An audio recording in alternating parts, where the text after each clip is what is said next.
Bonsoir, ce soir on continue donc sur le livre 13 histoires à lire avec ton doudou.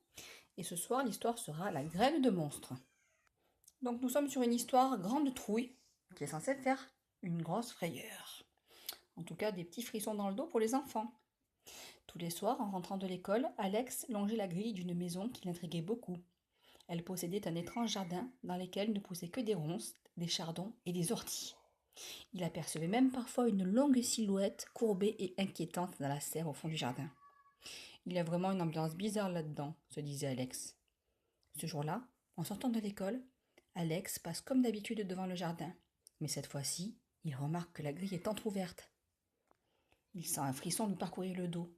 Il vérifie que personne ne le voit entrer et se dit « J'irai bien jusqu'à la serre, voir ce qu'il y a dedans. » C'est alors qu'il tombe nez à nez avec Madame Sombre-Sève, qui surgit de derrière la serre. Elle est très grande, toute maigre, et vêtue d'une longue blouse noire. Ses cheveux blancs sont tirés en chignon, sa bouche semble n'être qu'une longue fente dans son visage, et ses yeux sont noirs, si noirs qu'on dirait de l'encre. « Que fais-tu chez moi? Tu cherches quelque chose, mon garçon ?»« Non, la grille était ouverte, je regardais votre jardin, » bredouille Alex en ouvrant de grands yeux effarés devant cette apparition.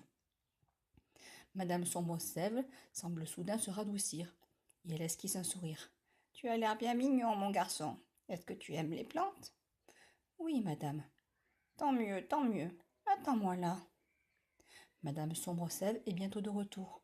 « J'ai planté là une graine spéciale. » Elle donne un petit pot noir à Alex et ajoute. « Prends-en bien soin, et elle fera une belle plante. Mais il ne faut pas l'arroser avec de l'eau, comme les autres. Écoute-moi bien. » Le soir même, Alex installe son pot de terre cuite sur le balcon de sa chambre. Il suit les conseils que lui a donnés Madame Sombre-Sève. Tous les soirs, il arrose la graine avec du jus de chaussette, de l'eau de lessive, du jus de boudin et de l'huile de friture. Dans le pot, une petite tige noire se met à pousser, grandit de jour en jour et fait bientôt 2 feuilles.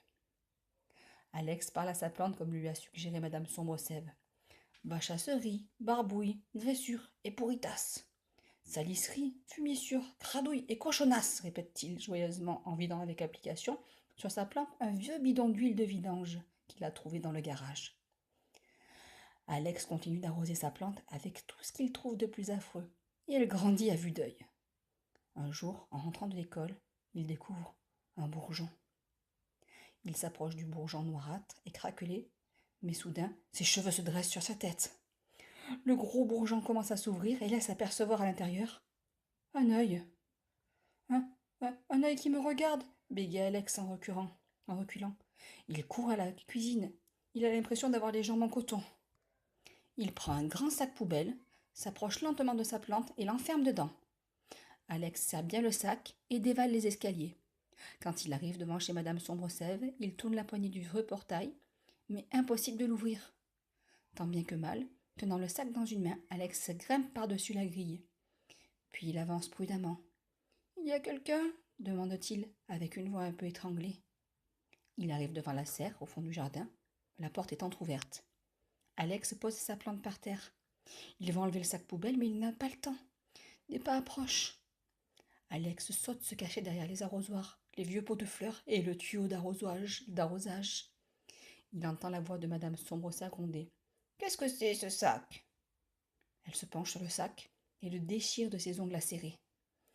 Alex se tasse encore un peu plus sur lui-même pour ne pas être aperçu et frissonne. « C'est vraiment une sorcière. » La sorcière grince. « Qu'y a-t-il là-dedans, À cet instant, le bourgeon craque et s'ouvre.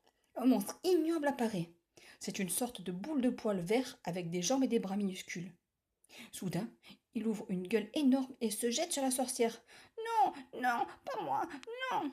Le monstre n'en fait qu'une bouchée. Mais il s'immobilise brutalement. « Aïe, barbe, ouille, grâce, et pourrite, Le monstre se tient le ventre, il se met à trembler, tombe par terre et se ratatine comme s'il pourrissait à toute vitesse. « Toi, tu n'aurais jamais dû croquer cette vieille sorcière, » lui lance Alex, avant de prendre ses jambes à son cou. Car comme tout le monde le sait, personne ne peut supporter de manger une sorcière, pas même un monstre. Et voilà, moi je la trouve plutôt mignonne cette petite histoire. Elle n'était pas très effrayante finalement. Très jolie histoire. Demain nous raconterons le croque-tout coquet.